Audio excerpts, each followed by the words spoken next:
ٹھیک ہے.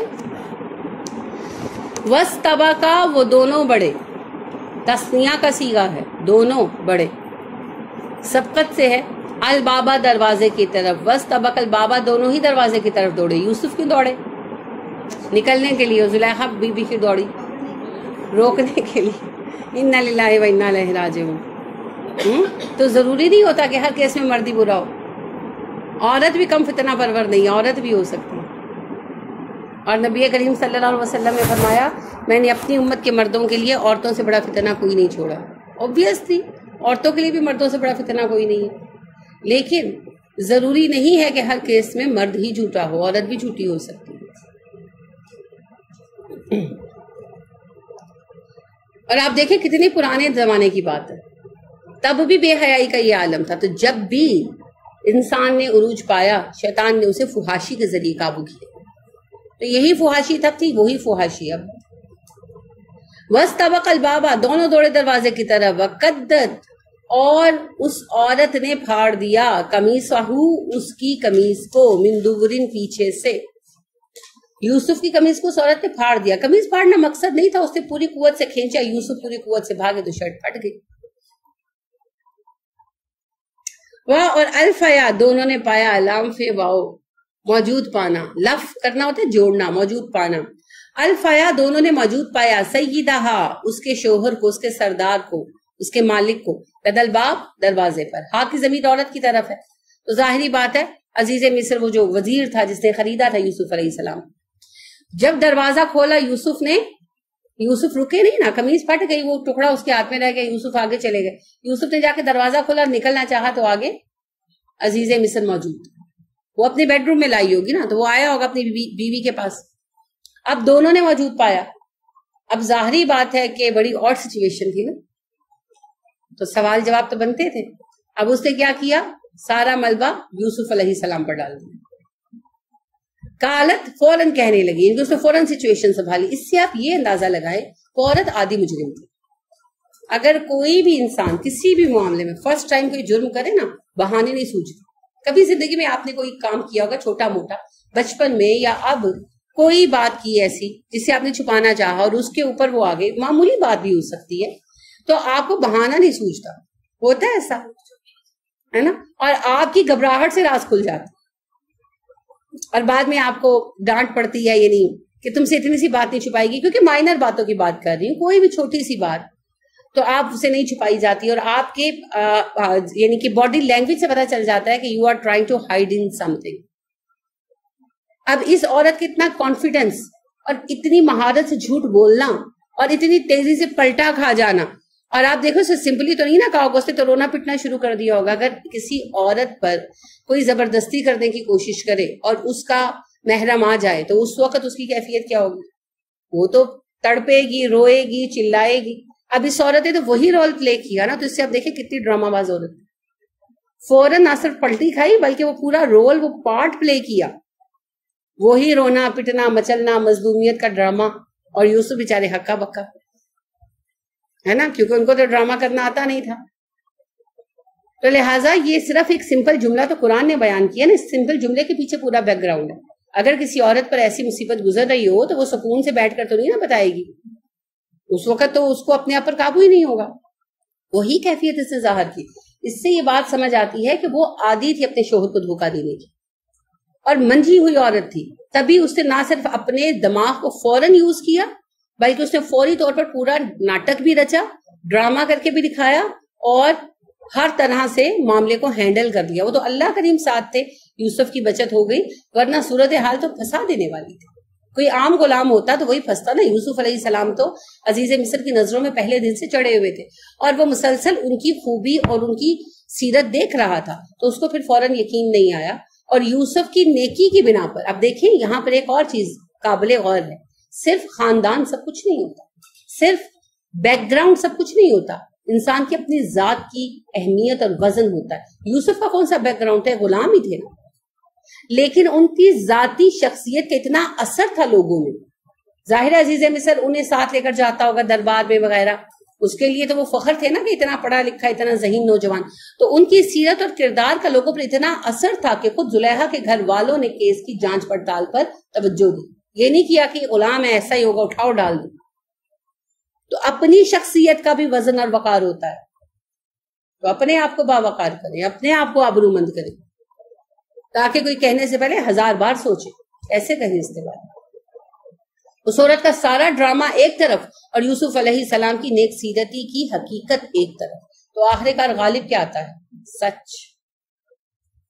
تو اس عورت نے فوراً پلٹا کھایا. قالت کہنے لگی ما جزاؤ, کیا بدلہ ہو سکتا ہے اس کا, من جو ارادہ کرے بھی اہلی کا, تیری گھر والی کے ساتھ, سوءن برائی کا, اللہ سوائے آن کے یوس جانا, اسے قید کر دیا جائے, او عذاب علیم, یا اسے عذاب علیم دی جائے, سخت سزا دی جائے. کہنے لگی اس بندے کو اور کیا سزا مل سکتی ہے جو تیری بیوی کے ساتھ بدفعلی کا ارادہ کرے, سوائے اسے کہ اسے قید میں ڈال دو یا اسے سخت سزا دو. یعنی اس نے خوب رونا پٹنا ڈالا, اور ظاہری بات ہے کچھ وقت اس میں گزرا, اور پھر جب بظاہر اس کی طبیعت سنبھلی تو کہنے لگی کہ اس نے میرے ساتھ دست درازی کی کوشش کی ہے, تو یا تو اسے قید کرو اور یا پھر اسے سخت سزا دو, کیونکہ اس نے تمہاری بیوی کے ساتھ ایسی حرکت کرنے کی کوشش کی. اب اس سارے میں یوسف کیا کر رہے تھے؟ چپ کھڑے تھے.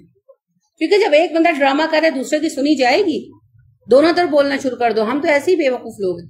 لڑائی ہوتی ہے, ایک بول رہا ہے دوسرا بھی بول رہا ہے, نہ ایک کی سنی جا رہی ہے نہ دوسرے کی سنی جا رہی ہے. اچھا نارملی ہوتا یہ کہ جب لڑائی ہوتی ہے کوئی ایک بندہ یا تو ڈرامے باز ہوتا ہے اور یا پھر بہت زیادہ جذباتی ہوتا ہے, تو وہ جذبات میں مشتعل ہوا ہوتا ہے, تو وہ بولی جا رہا ہے. اب دوسرا جو ہے نا دو بدو جواب دیے جا رہا ہے, تو حاصل وصول کیا ہے؟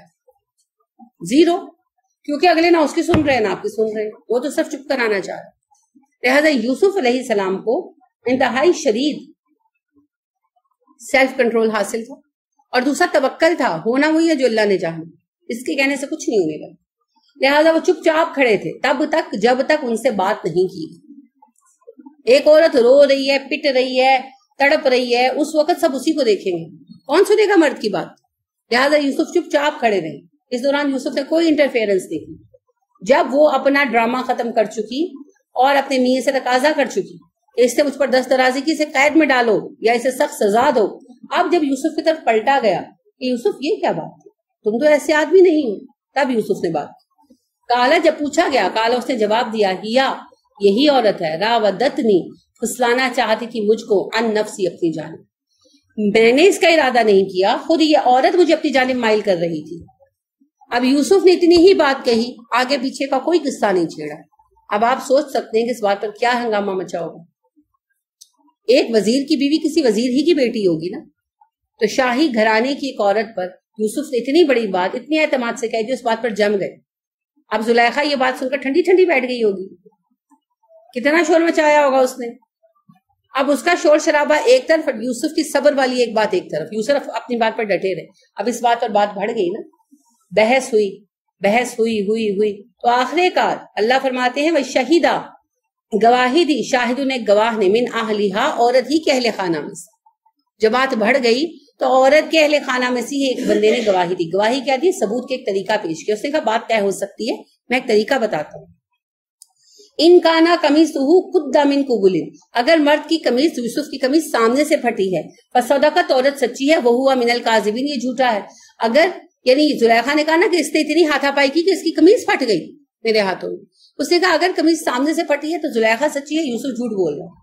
کیونکہ لازمی بات ہے اگر دست درازی کرتے تو فیس ٹو فیس کرتے نا, اور وہ پل کر رہی ہوتی, اپنے آپ کو پیچھے کھینچ رہی ہوتی, تو یوسف کی قمیص گریبان سے پیچھے کی طرف پھٹتی. سمپل سی بات ہے. وَإِنْ كَانَ قَمِيصُهُ قُدَّ مِنْ دُبُرٍ, اور اگر اس کی قمیص پھٹی ہے پیچھے سے, فَكَذَبَتْ اور جھوٹ بول رہی ہے, وَهُوَ مِنَ الصَّادِقِينَ اور یوسف سچا ہے. کیونکہ یوسف کہہ رہے تھے میں بھاگا, اس نے مجھے پیچھے سے پکڑا. اب ظاہر ہے اگر قمیص پیچھے سے پھٹی ہے تو پیچھے سے پکڑا. ابھی یوسف کو جن تو تھے نہیں کہ وہ کرنا چاہتے ہو کسی کے ساتھ دست درازی اور اس کی طرف منہ کی بجائے کمر کر رکھی ہو, یہ تو نہیں ہو سکتا, یہ تو بات ممکن ہی نہیں. لہٰذا اس نے کہا کہ اس چیز کو دیکھو. اب جب یہ بات دیکھی گئی تو قمیص تو پیچھے سے پھٹی تھی, سچ ثابت ہو گیا. تو سچ ثابت ہو جاتا ہے, تھوڑے تحمل کی ضرورت ہوتی. فلما پھر جب رہا دیکھا گیا قمیصہ اس کی قمیص کو قد من دبر, تو وہ پیچھے سے پھٹی ہوئی نکلی. اس بات پر چیکنگ کی گئی, یعنی ابھی تک ساری باتیں زبانی کلامی چل رہی تھی اور کچھ سمجھ نہیں آ رہا تھا. اب یہ سب وہیں کھڑے کھڑے نہیں ہو گیا ہوگا ڈیفینیٹلی.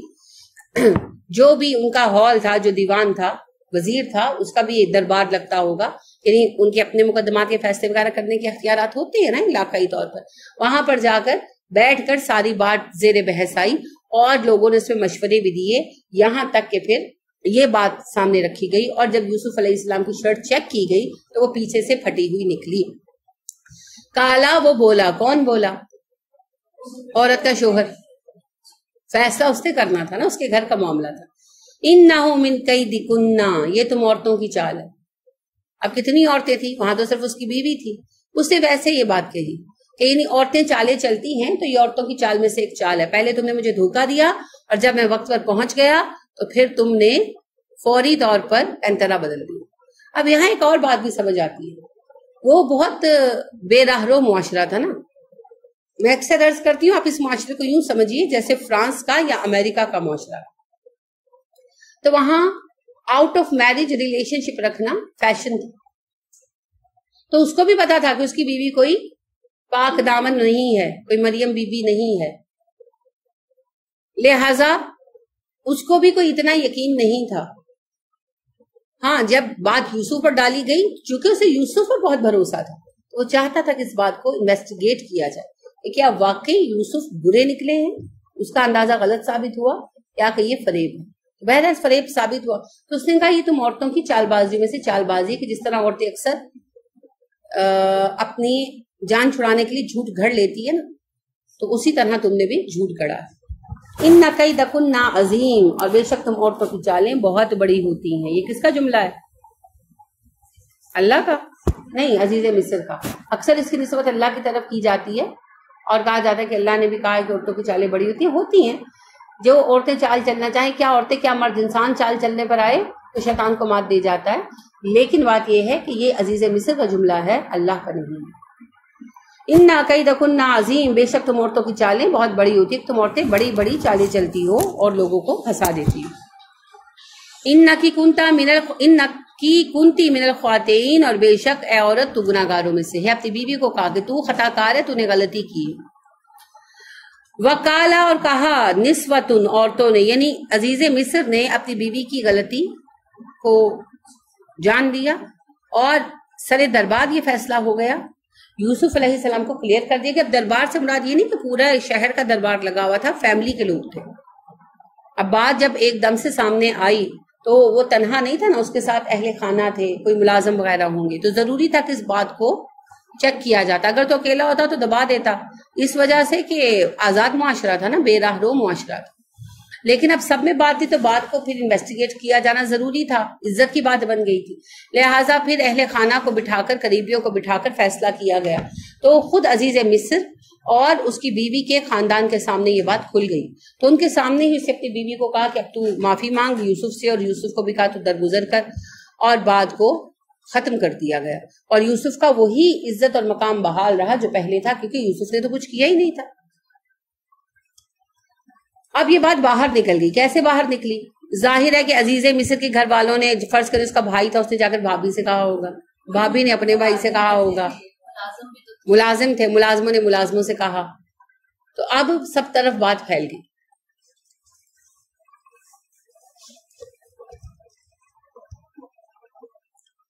وقالا، اور کہا، نسوتن، عورتوں نے، فی المدینہ تھی، شہر کی عورتیں کہنے لگی، امرات العزیزی، عزیز کی بیوی، تراود، پھسلاتی ہے، فتاحا، اپنے غلام کو، ان نفسی، اپنی جانب، قد، بلا شک و شبہ، شغفہا، بے قابو کر رکھا ہے اس کو۔ شغف کہتے ہیں دیوانگی کو، کسی چیز کی محبت میں، کسی پسندیدگی کی طلب میں دیوانہ ہو جانا، بے بس ہو جانا، تو بے قابو کر دیا اس کو، اس کے شغف نے، اس کی دیوانگی نے، حبن، محبت نے، اس لڑکے کی محبت نے اسے بے قابو کر دیا، دیوانہ بنا دیا۔ انا، بے شک، لنراہا، ہم دیکھتے ہیں اس کو، فی ظلال مبین، کھلی گمراہی میں، ہم اسے کھلی گمراہی کا شکار دیکھتے ہیں۔ اچھا، اب اعتراض یہ نہیں تھا کہ اس نے آؤٹ آف میرج ریلیشن شپ بنایا، کہنے لگی اپنے غلام ہی پر ایج گئی، تو کس قدر بے وقوف عورت ہے، یعنی کہ کوئی امیر زیادہ ڈھونڈتی، بات اندر اندر رہ جاتی، تو اس نے غلام ڈھونڈا تو بات ہر طرف پھیل گئی، غلاموں نے بات باہر نکال دی۔ فلما پھر جب سمیت اس عورت نے سنا بمکرہن ان کی باتوں کو، ان کے مکروں کو یعنی باتوں کو، ارسلت اس نے بھیجا الیہن ان کی طرف، وآتدت اور تیار کی لہن ان کے لیے متکئن تکیہ لگانے کی جگہ، ٹیک لگا کر بیٹھنے کی جگہ یعنی مجلس آراستہ کی، وآتت اور دی کل واحدۃ ہر ایک عورت کو منہن ان میں سے سکینن ایک چھری، سکینہ چھری کو کہتے ہیں، اور قالت کہا اخرج نکل آ علیہن ان پر، اور یوسف سے کہا ان کے سامنے سے گزرو، فلما پھر جب رأینہ ان عورتوں نے دیکھا یوسف کو، اکبرنہ تو اس کا روب پڑ گیا ان پر، وقت توانا کاٹ بیٹھی ایدیہن اپنے ہاتھ، وقلنا پکارتی حاشا للہ اللہ کے لیے پاکی ہے، ما ھذا بشرا یہ انسان نہیں ہو سکتا، ان ھذا الا ملک کریم یہ تو کوئی معزز فرشتہ ہے۔ جب اس عورت نے شہر کی عورتوں کی یہ باتیں سنی تو انہیں دعوت دی، اپنے پاس بلایا اور ان کے لیے ٹیک لگا کر بیٹھنے کی جگہ تیار کی، مجلس تیار کی، اور جب کھانا کھایا جا چکا تو ہر ایک کے ہاتھ میں ایک چھری دے دی، اور اس سے کہا یوسف سے کہا جب وہ چھری سے پھل کاٹ رہی تھی کہ ان کے سامنے سے گزرو، یوسف گزرے، یوسف کی ایک جھلک دیکھ کر ان پر اتنا روب پڑا کہ انہوں نے پھل کی بجائے اپنے ہاتھ کاٹ لیے اور بے ساختہ کہنے لگی اللہ کی پناہ یہ بندہ انسان نہیں ہو سکتا، یہ تو معزز فرشتہ ہے۔ یوسف ایسے حسین تھے۔ اب اس کھلے ڈلے معاشرے میں ریشلزم کتنا تھا یہ چیک کریں کہ وہ کہنے لگی کہ اگر اس نے افیئر ہی چلانا تھا تو کسی نسب والے آدمی سے چلاتی، اس کو ایک غلام ملا تھا، اب اس کو بھی اپنی پاک دامنی ثابت نہیں کرنی تھی، اس کو اس بات کا جواب دینا تھا کہ میں اپنے غلام پر عاشق کی ہوں۔ یعنی آپ دیکھیں سوچ کا فرق دیکھیں، مسئلہ یہ نہیں ہے، اس کو برا اس سے نہیں کہا جا رہا کہ اس نے آؤٹ آف میرج ریلیشن شپ کی کوشش کی، اس کی بد کرداری پر انگلی نہیں اٹھائی جا رہی، اس کی چوائس پر انگلی اٹھائی جا رہی ہے کہ اس کو عشق لڑانے کے لیے غلام ہی ملا تھا، کوئی حسب نسب والا بندہ نہیں تھا۔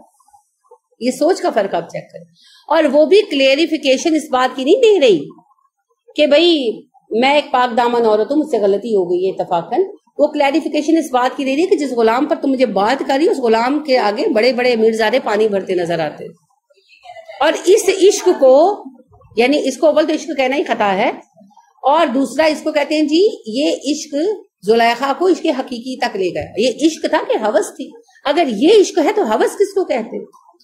وہ لڑکا جس کو تمہارے گود میں ڈالتے ہوئے تمہارے شوہر نے کہا میں اسے بیٹا بنانا چاہتا ہوں، تم اس کو بہکا رہی ہو، اور جب یہ بات پھیلتی ہے تو اس بات کی کوئی شرم نہیں کہ میرے اوپر ایک بدکرداری کا ٹھپا لگ گیا، میں بدکردار عورت مشہور ہو گئی، کوئی پرواہ نہیں۔ فکر کس بات کی ہے کہ یہ کہہ رہی ہیں کہ غلام سے عشق کیوں کیا، میں نے بتاؤں وہ غلام کیسا حسین، لہٰذا سے سب کی دعوت کی اور وہ سب بیٹھی، جب پھل کاٹ رہی تھی اور یوسف کی ایک جھلک دیکھی، گزرے نا، گزرنے میں ایک جھلک ہوتی ہے، تو وہ جھلک دیکھی تو اپنے ہاتھ کاٹ لی اور کہنے لگی کہ تم صحیح کہہ رہی تھی، یہ انسان تو نہیں ہے، یہ تو معزز فرشتہ ہے، یہ اتنا خوبصورت ہے کہ فرشتہ لگتا ہے۔ اب آپ دیکھیے اس کا جواب، جو بات میں کہہ رہی ہوں کہ اس سے اپنے کیے پر کوئی ندامت نہیں تھی، اور یہ کوئی صوفیانہ قسم کا عشق نہیں تھا جیسا کہ ہماری کتابوں میں ثابت کرنے کی کوشش کی جاتی ہے، یہ لسٹ تھی، یہ ہوس تھی۔ لہٰذا وہ کہتی ہے قالت اس نے کہا، قرآن بیان کر رہا ہے اس کا ڈائلوگ، ہم موجود نہیں تھے، ہمارا رب موجود تھا ان کی بات پر، اس نے کہا فذالکن یہ ہے وہ بندہ الذی جس کے لیے لمتننی فی تم مجھ پر عیب لگاتی ہو، مجھے ملامت کرتی ہو، یہ نہیں کہا کہ میں بدکردار عورت نہیں تم مجھے ملامت کرتی ہو، کہنے لگی تم مجھے اس بات پر ملامت کرتی ہو کہ میں ایک غلام سے عشق کر رہی ہوں، یہ ہے وہ غلام، ایسا حسین آدمی ہے۔ اب آپ دیکھیں پوری جماعت کی سوچ کیا ہے، زنا کرو مگر ذرا کلاس کے لوگوں کے ساتھ کرو، انا للہ و انا الیہ راجعون۔ تو انہیں اعتراض اس بات کو نہیں تھا کہ وہ زنا کر رہی ہے، وہ یہ کہتی لو زنا کرنے کے لیے اس کو ایک غلام ہی ملا تھا، اور وہ اللہ اعلان کہہ رہی ہے کہ یہ دیکھو یہ حسین مرد ہے جس کو میں نے تاڑا ہوا ہے، اس کو میں پھنسانا چاہتی ہوں، اس کے لیے تو مجھے باتیں کر رہی ہے۔ اور اس کا عزم سنیں، وَلَقَدْ ہاں رَوَدتُّهُ میں نے اسے اپنی طرف مائل کیا، عن نفسه اپنی ذات کی طرف، یعنی اللہ اعلان وہ سب عورتوں میں کہہ رہی ہے ہاں میں نے اسے پھنسانا چاہا، اسے اپنی طرف راغب کرنا چاہا، تو ساری ایک جیسی تھی نا، فَاسْتَعْصَمَ وہ بچ گیا، وہ بچ گیا. آسم ہوتا ہے بچانا، آسم بچانے والا، آسمہ بچانے والی. ٹھیک ہے. فاستعصم وہ بچ نکلا، اس نے اپنے آپ کو بچا لیا. وَلَئِلَّمْ ہاں اگر نہ یفعل اس نے کیا ما آمرہ جس کا میں اسے حکم دے رہی ہوں، لَيَسْجُنَنَّ لازماً قید کروا چھوڑوں گی اس کو، وَلَا يَكُونَن یا وہ ہو جائے گا من الصاغرین ذلیل لوگوں سے. اگر اس نے میری مرضی پوری نہ کی جس کا میں اس کو کہہ رہی ہوں، یعنی یہ اتنے بڑی بات کے بعد بھی وہ باز نہیں آئی تھی، وہ بھی یوسف کے پیچھے ہی لگی ہوئی تھی، یوسف اس سے دامن بچاتے پھر رہے تھے. تو کہنے لگی اللہ اعلان کہہ رہی ہے کہ اگر اس نے وہ سب نہ کیا جس کا میں اسے حکم دے رہی ہوں تو میں اسے ضرور قید کروا کے چھوڑوں گی. یعنی وہ اپنے میاں کے پیچھے بھی پڑی ہوئی تھی کہ اسے قید میں ڈالوں، اور ورنہ میں اسے رسوا کر دوں گی. کیسے؟ بدنام کر کے. اب ایک پاک دامن انسان کے لیے اس سے بڑی تکلیف دہ بات کیا ہو سکتی ہے کہ اسے بد کردار مشہور کر دیا جائے.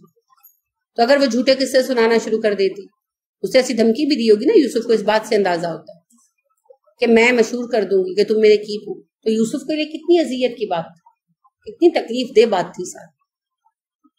اس کردار کی عورت تھی.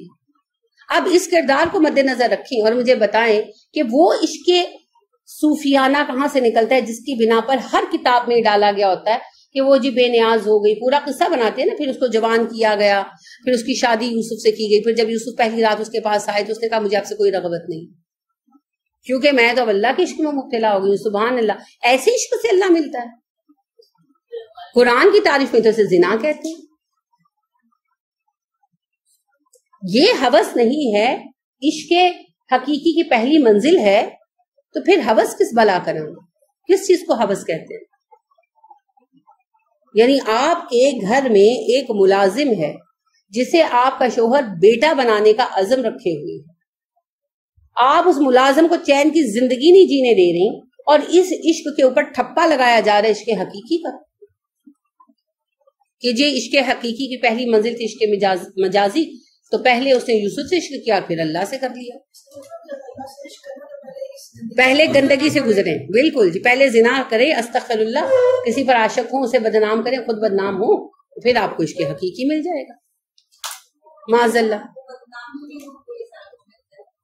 اور زلیخا نے تو عشق حقیقی کیا اور یوسف عشق حقیقی بھی نہیں پا سکے بیچارے. انا للہ و انا الیہ راجعون. عجیب بات ہے. اور ایسی عورت آپ مجھے بتائیں کسی گھر کی عزت بننے کے لائق ہے؟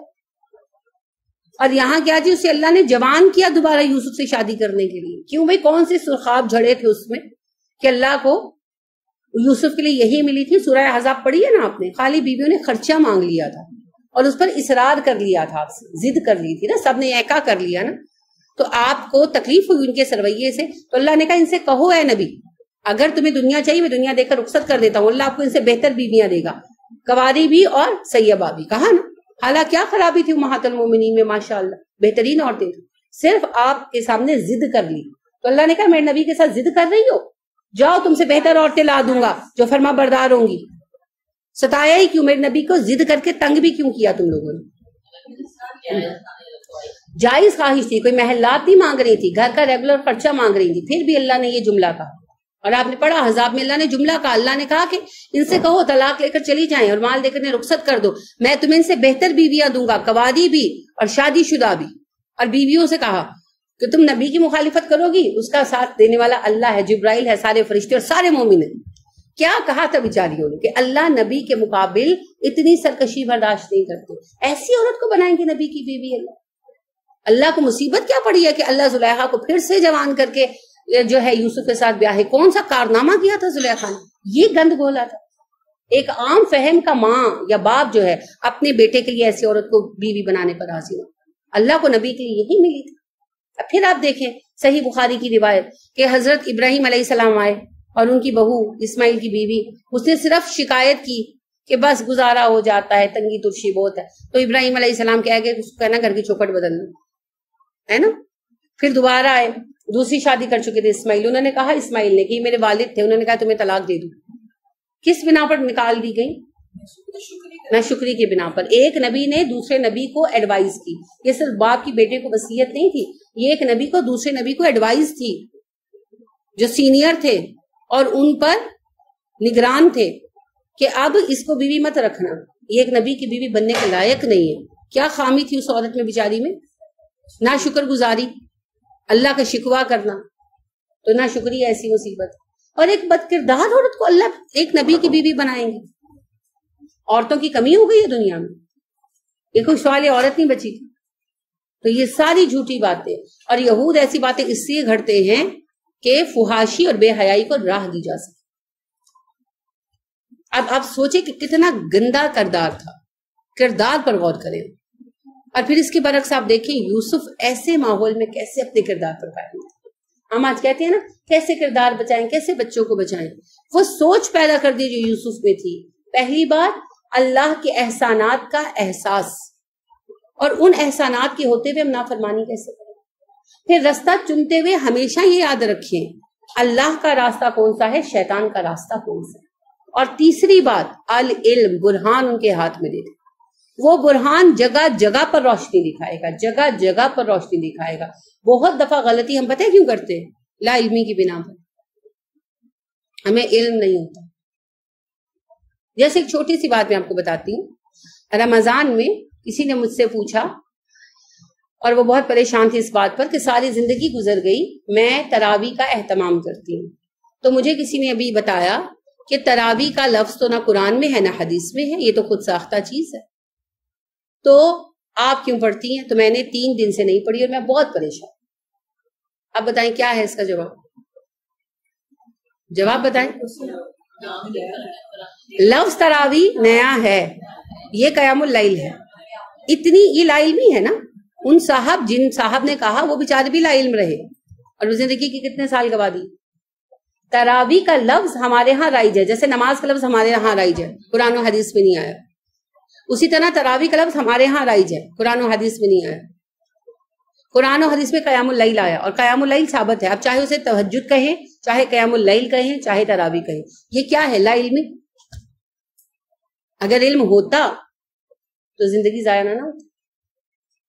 تو علم فراہم کر دیں.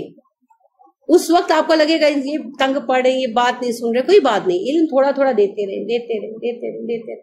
بہت سارے مشکل اوقات میں وہ علم کام آئے گا. آپ کو کبھی کام آیا؟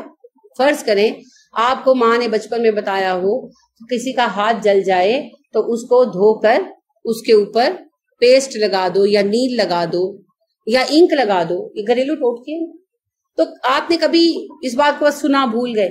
اب آپ شادی ہو گئی، اپنا گھر چلا رہے ہیں، آپ کے بچے کا ہاتھ جل گیا تو پھر آپ کو یاد آیا نا، وہ علم یاد آیا نا، پھر اس نے آپ کے بچے کو بچایا نا. کوئی زہریلی چیز پی لے تو اسے الٹی کرا دو تو کیا کرنا چاہیے؟ اس کے لیے کیسٹر آئل پلا دے. تو کیا ہوتا ہے؟ وامٹس آتی ہیں، وہ زہریلا مادہ بچے ہوتے ہیں نا وہ پی جاتے ہیں، فینائل پی گئے، یہ ایسے کر لیا، تو آپ کیسٹر آئل پلا دیں، عموماً جان بچ جاتی ہے. میدا واش ہوتے ہو. تو یہ باتیں اس وقت تو بندہ لگتا ہے بس سن لی، بس بھول گئے، لیکن جب حادثہ پیش آتا ہے تو وہ بات یاد آ جاتی ہے اور آپ دوڑ کر وہ کام کر لیتے ہیں، اور وہ چھوٹا سا کام جان بچا لیتا ہوتا ہے ایسے. تو لہذا علم ضائع نہیں جاتا. یہ 3 کام کریں. ایک، اللہ کے ساتھ محبت اور احسان کے رشتے میں جوڑ دیں.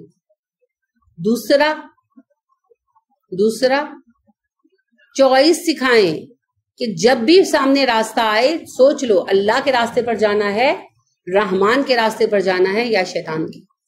اور تیسرا ان کو برہان دے دیں، العلم دے دیں. پھر دیکھیں انشاءاللہ بچ جائیں گے. کیوں نہیں بچیں؟ ضرور بچیں. اور گھروں میں نفرتوں کا حل کیا ہے؟ دعا کرنا سکھا دیں. جس سے جتنے تنگ ہو اس کے لیے اتنی خیر مانگو. ایک بات مجھے بتائیں، آپ کے گھر کا کوئی حصہ ٹوٹا ہوا، جیسے یہ ٹائلیں اکھڑ گئی ہیں، تو سب سے پہلے کس کی مرمت کریں گے؟ اکھڑی ہوئی ٹائلوں کی نا. یا جو ٹائلیں صحیح ہیں میں ان پر کارپیٹ بچھاؤں گی. کیا کروں گی؟ پہلے انہیں کا حل کروں گی. تنگ کر رہی ہیں تو جو تنگ کر رہے ہیں اس کا علاج کرو. سادہ سی بات. آپ کے ہاتھ کی ایک انگلی میں درد ہے تو کس کو توجہ دیں گے؟ جس میں درد ہے. تو جو دکھ دے رہا ہے اس کا علاج کرو. اور وہ ہم نہیں کر سکتے، وہ اللہ کر سکتا ہے. پھر مانگو اللہ سے، اس کے لیے دعائیں مانگو. وہ ٹھیک ہوگا، سب ٹھیک ہو جائیں گے. تو وہ اللہ بس اس کو ٹھیک کر دے، یہ درد نکال دے، وہ نکال دے. ہاں دعا کی قبولیت میں وقت کتنا لگے گا وہ اللہ جانتے، کیونکہ اللہ کے اپنے طریقے ہیں. اور اللہ کی اپنی مصلحت ہے. تو جب آپ دعائیں مانگیں گے تو دو فائدے ہوں گے. ایک تو اگلا بھی پلٹ آئے گا, جیسے یوسف کے بھائی ایک دن پلٹ آئے علیہ السلام. اور دوسرا فائدہ اس سے بھی اہم ہے, آپ محسنین میں شامل ہو جائیں گے. اگر ہو سکتا ہے گناہ بھی پلٹے, وہ تو اللہ کو پتا ہے کس کو اللہ نے پلٹانا ہے کس کو نہیں پلٹانا. ہم دیکھتے ہیں نبی صلی اللہ علیہ وسلم ابو جہل کے لیے کتنی دعائیں مانگتے تھے, یہاں تک کہ فائنل دعا مانگی, اللہ 2 عمروں میں سے ایک کو مسلمان کر دو. تو عمر بن خطاب کے حق میں قبول نہیں, عمر بن ہشام کے حق میں قبول نہیں. وہ پھر دلوں کی کیفیت ہے, وہ اللہ جانتا ہے, وہ ہم نہیں جانتے. لیکن اس سے ہمیں کیا ملے گا؟ ہم محسنین میں شامل ہو جائیں. اللہ ہمیں محفوظ کر دے. تو اپنے لیے فکر کرو نا, اپنے لیے فکر کرو. محسنین میں شامل ہونا ہے تو برائی کے بدلے میں بہترین نیکی. ٹھیک ہے, آپ کوئی سوال ہے تو پوچھیے.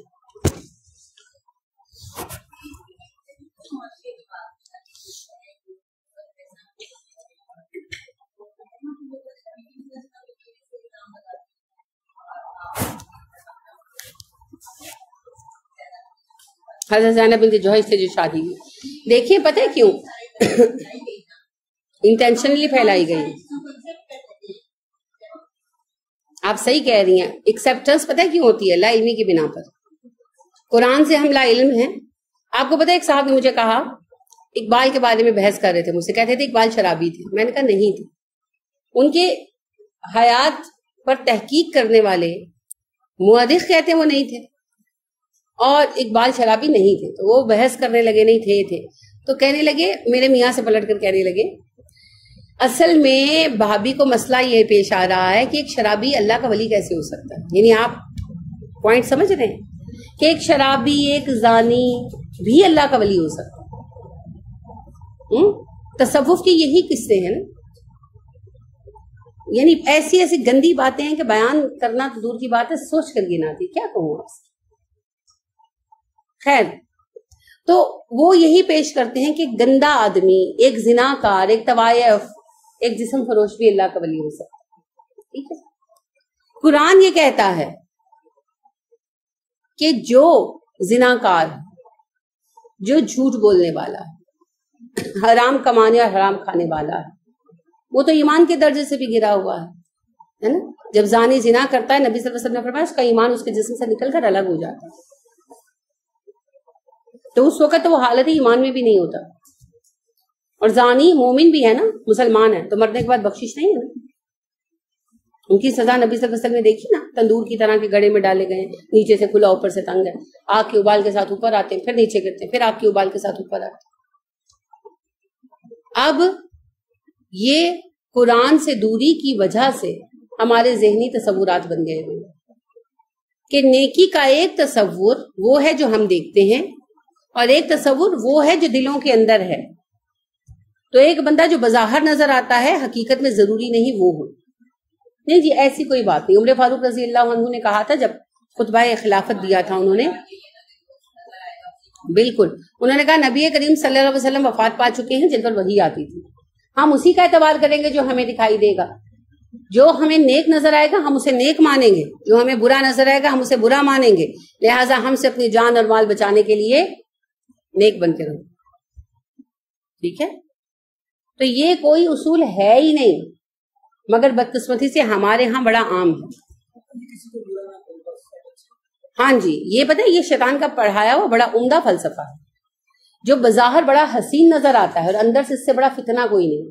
سب کو اچھا کہو, کسی کو برا مت کہو, نتیجہ کیا نکلے گا؟ امر بالمعروف اور نہی عن المنکر خود بخود ختم ہو جائے گا.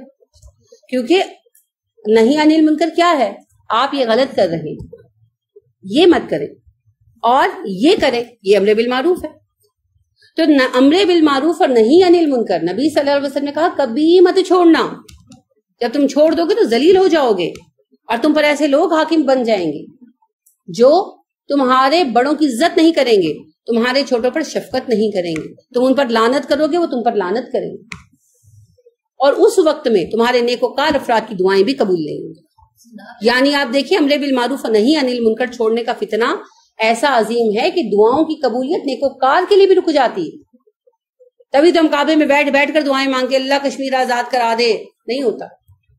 اللہ فلسطین والوں پہ رحم کر نہیں ہوتا، نیکوکاروں کی دعائیں بھی قبول نہیں ہوتی. یہ سزا ہے امر بالمعروف و نہی عن المنکر چھوڑنے کی، کیونکہ اللہ نے قرآن میں حکم دیا تمہاری ایک جماعت ہمیشہ الگ رہنی چاہیے جو امر بالمعروف و نہی عن المنکر کرے. شیطان نے کہا سب کو کہو اچھا، لہٰذا ہم کہتے ہیں نہیں، طارق جمیل صاحب سب سے اچھے ہیں کیونکہ وہ کہتے ہیں سب اچھے ہیں، فلم سٹار بھی اچھے ہیں. بھئی مجھے طارق جمیل صاحب سے کوئی اختلاف نہیں ہے، مگر میں کیا کروں، میرا رب کہتا ہے غلط کو غلط کہہ، صحیح کو صحیح کہہ. اگر ایسا نہیں کیا تو تجھ پر بھی لعنت آئے گی، تو کیا کیا جائے؟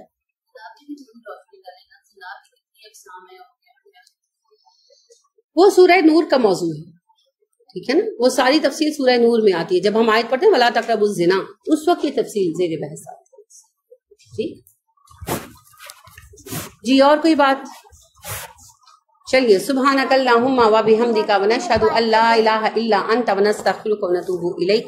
السلام علیکم ورحمۃ اللہ وبرکاتہ.